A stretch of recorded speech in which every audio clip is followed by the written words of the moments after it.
WesWes show. Like, 20 years ago, we would never have thought playing Street Fighter 2 would give us $1 million one day if we enter those esports. Oh man, I missed that. I missed the bet on that one. That's for sure, talking about Street Fighter 2. Do we have a champion? Isn't there a champion in the room? Yeah, I don't know. We got a champion in the room. Yeah, it's me. I'm the nah. Street Fighter 2 was the game back in school, right? Yeah, and, there were certain people on that God status. You know, there was you. I remember you were one of them. Man, I never thought so, but yeah, there was a few older boys like Brett. Brett was me. Brett Malati. Even Wait, Chad. Remember Chad Matthews? Yeah, Chad was. Yeah, oh yeah. And Stefani. Oh, the Stefford. Yeah, I remember Stefford. Dycat? Bro, I haven't heard Tran Cat. I remember that guy, man. Was Dycat in the same who is that realm guy? as these guys? You're getting down memory lane here, man. Far out. I haven't heard those names in a long time. Oh, what about Alan Misa? Was Alan Misa? Alan Misa? Anyway. Going back, when you look back at those Street Fighter 2 days, I'm sure that's on one of the other podcasts. Going back to the Street Fighter 2 days, do you guys reckon that was that was a phenomenon? It was hard out, and it still is to this day. In fact, because I never play games anymore. But no, I mean, yeah, because I see some. They have ESPN. They have these tournaments. They use there's gaming in it. Yeah, but not back in nowadays. That's what I'm talking about. How was it back in nowadays? Because we never had. It was expensive. 20 cents. No, 40 you, cents. no, you could. When it went up to 40 cents, it was. Man, when you only get $2 to play with, man, you got to make that last the whole day. You had to make sure you were good to challenge some people to stay on the machine. Where did you play? Man, when was those? Amusement Castle. Man, my third and fourth form days. I lived in. Where was I then? I was by Pars Park. Yeah, Glendale. Seymour Road. I used to live down, and I used to walk to school back in those days. I used to walk from there to Waitak. But yeah, there was a local Sunnyvale Superette. Oh, they had one there? They had one there, yeah. And that's where a guy called Thomas Foster, he used to, and he had a brother called Stefan. They went to, I think, Rutherford or Kennesaw or something, man. But yeah, Thomas was the man in that game. I tried to beat that guy. I couldn't. he was too good. Yeah, but that was the thing. What was the culture like, the Street Fighter 2 culture? Was there guys that you had to beat? Was there guys that the names went around? The names went around, and because it was kind of the genesis of, gaming and prizes and stuff like that. Never really had anything that big until Stages. Remember Stages downtown? Yeah. Stages, not the timeout that they had, but the original Stages. They had 10. Brett Marty. Yeah, pretty much. They had that. They had 10 machines in a row, all the same Street Fighter, and then they'd advertise that they're going to have a competition on whatever date. So it was the first time people kind of took it seriously, because the first time anyone was offering money. Back in those days, no one offered anything, Yeah. So, I was a bit too young on that one. I didn't even get to, I wasn't allowed to go or something, I think. But that's where the yellow bus used to come and, used to go to the yellow bus car park and just come straight out, go to Stages. But of recent, well, not recent actually, about 10 years ago, old DJ Reminisce. You guys know. Yeah. Old Jacob, he revived the culture from the old days, and all these old men that had got jobs just felt like they can be a bit of experience the youth a little bit. Yeah, Reminisce. Well, they're bringing back Street Fighter. No, he bought a competition back in, I think it was 2011. I think 2011. Yeah, so he bought it back, and he asked me if I wanted to go into it, and it was funny because a lot of people turned up. It was quite a few people, and the stories were funny. They were like, I was the man at Otara shops or whatever. The different crews and their cliques, they used to come out, man, and I was just like, Because I was thinking every dairy had a spacey game outside. Pretty much. That was you drive past with your parents and you see one of your mates there. Entertainment, man. When I was a kid, my mum used to go shop at Three Guys in Glen Eden, and there was a Three Guys shopping center like back in Savers now. There was one machine outside there, and I used to say, "I'll come shopping," but I just go outside. And then after schools, you get the one guy playing, and then a bunch of dudes crowding around there, like trying to look. It was like, hey, trying to climb over each other's backs, trying to look at the screen. Oh man. Now everyone can just look on their phones, everyone can stream and do whatever. Play it on their phones. Yeah, but that's that whole era of the 2D, two-dimensional gaming. it was still fun. I must say though, to be honest, that honed a lot of my hand-eye coordination skills. Being able to do something like react in reaction.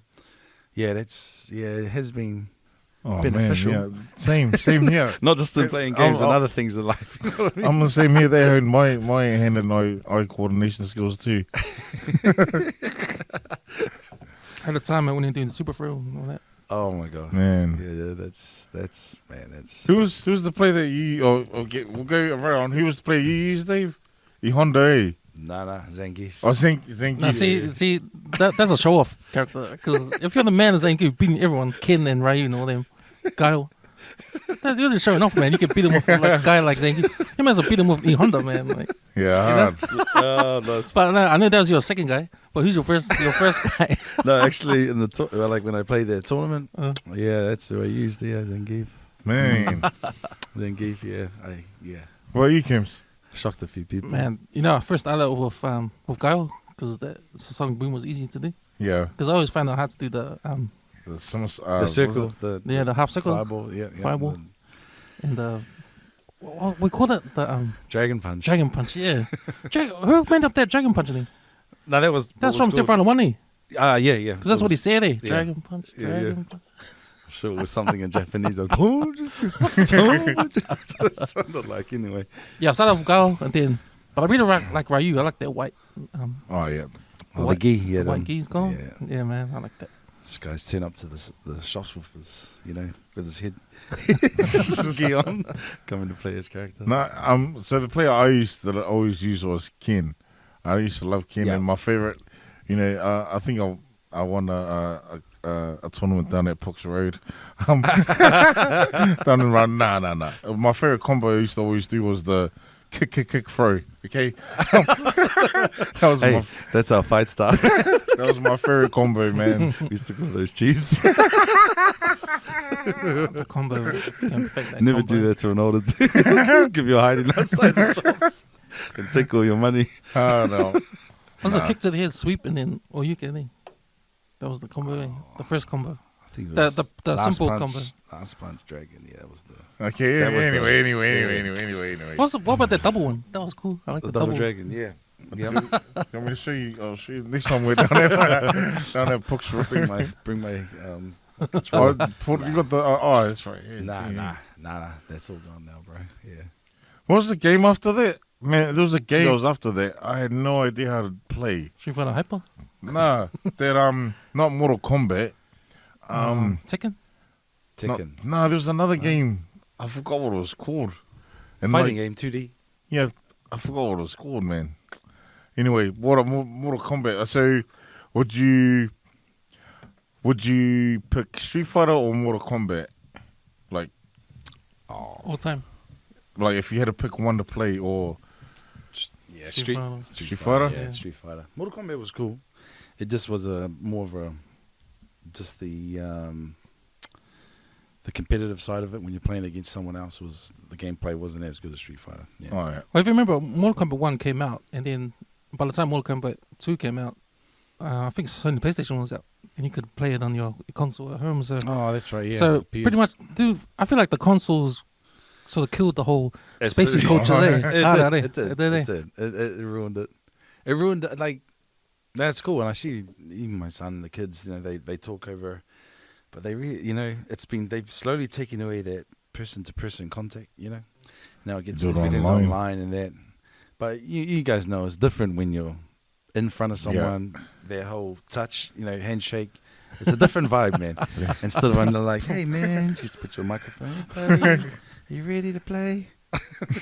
Some of those, I've seen some of those lives they put on TikTok where some of them are like, they drink. They're drinking and they're playing. Do you know what I mean? Like, man, I haven't seen that. No, they're just, like, straight up. Yeah, they're drinking. Like, you can, but see, they're in the comfort of their own home, and they can play and do whatever they want. Man, see, times have changed. Just creating a generation of hermits. Do you guys remember the Sega Master System? Oh yeah. So that was my first gaming console. The Mega Drive. And that when that came out, it was sort of close to the arcade, because 2D arcade was close. Yeah. Not there yet, but close there. It was close, but the Yeah. next one after Mega Drive, when that came out, that was because I Mhm. actually had Street Fighter on that one. Yeah. Oh man. It That's wasn't right. as good, the graphics, but Yeah. but It's Still- a bit puffy, eh? I remember. still you could, but then the controllers and all that, you couldn't do that. So, They had a mean Yeah. Wonder Boy though. I remember Wonder Boy was one of my but everything we favorites. had over here, of course, in the States, they had the real deal, Yeah. So we always got a watered down version of everything. And now, in these day and age, with the internet and everything, everyone's pretty much the same, eh? You know what scares me? It's possible that you can like play a game all day in your room. You can order Uber Eats if you want to eat, Oh my gosh. and that means you can just stay in your room like 24/7. Hey, Yeah. you didn't have to change clothes. Man. There's You actually can sit there people, naked. You don't need clothes. there's actually people that make The next thing is when you have a shower in your own room. Well, if you have an ensuite, wow, fuck, you're solid, man. You have an ensuite in your room.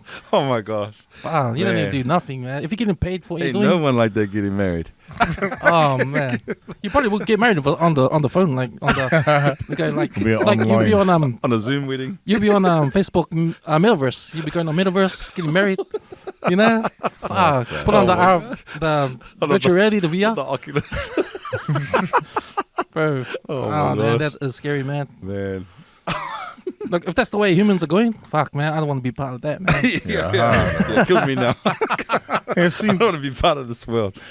I've seen one on Facebook, like where they made it was an Asian lady. Did you guys see that one on Facebook? Oh, that made a humanoid robot. No. She was on the virtual. She had those virtual reality glasses things on. Yeah. But someone did it was of her daughter, and she was actually crying. Did you guys see that? It What was do you on- mean? No. Was the mother had passed on or something? No, the Or- daughter had passed on. Oh, But okay. Alright. the mother was watching it, and she was just like, you see, like what she was seeing was the daughter, but And then It seems real, eh? Yeah, that's and that's yeah. the new thing. I did see something on social media about that. That they're trying to. There's a company out there apparently. They're going to data log a lot of video log, I should say, a lot of for the parents and stuff like that. So when they pass on, their children, when they grow up, they can still talk and still interact. Yeah. Just like that movie that was it called? Ready Player One. Mhm. That movie. Have you ever seen that one? Ready Player One? You see? Yeah. That's a cool movie. I actually like that movie. But yeah, it's kind of scary. A lot of the things in there are happening already. Wow. Like in there. And it's funny to me that, at the end of the movie, it's all about actually disconnecting and unplugging from the digital world Yeah. and getting back to human connection. That's supposed to be where we're supposed to be at, because that's how the Yeah. movie ends. Is that they give it a day off, where they actually have human interaction. So it's kind of like the cycle repeating itself. You know what I mean? We started off here, then we went more technology. We start separating ourselves from human connection, and then eventually it seems like it's all going to bust, and we won't need to go back because we realize that maybe we take it for granted. Yeah. Just coming over to a mate's place, like come over, pick up your mate to go play basketball or something like that. Just something as Yeah. simple as that. Now, if people have the choice, they would go, nah, it's okay. I'd rather just ring you or connect with you online, something like that. Yeah. So they miss out on the exercise, for one. They miss out on the human interaction. Man, I remember I used to walk all the way to Godfrey's house to pick him up to go play basketball at Ensign. Was it WesWes, the old WesWes rec center? you Yeah. know? Oh, bro. Man, that was a Some lot of walking, memories. man, back in Yeah. those days. Couldn't afford a car, man.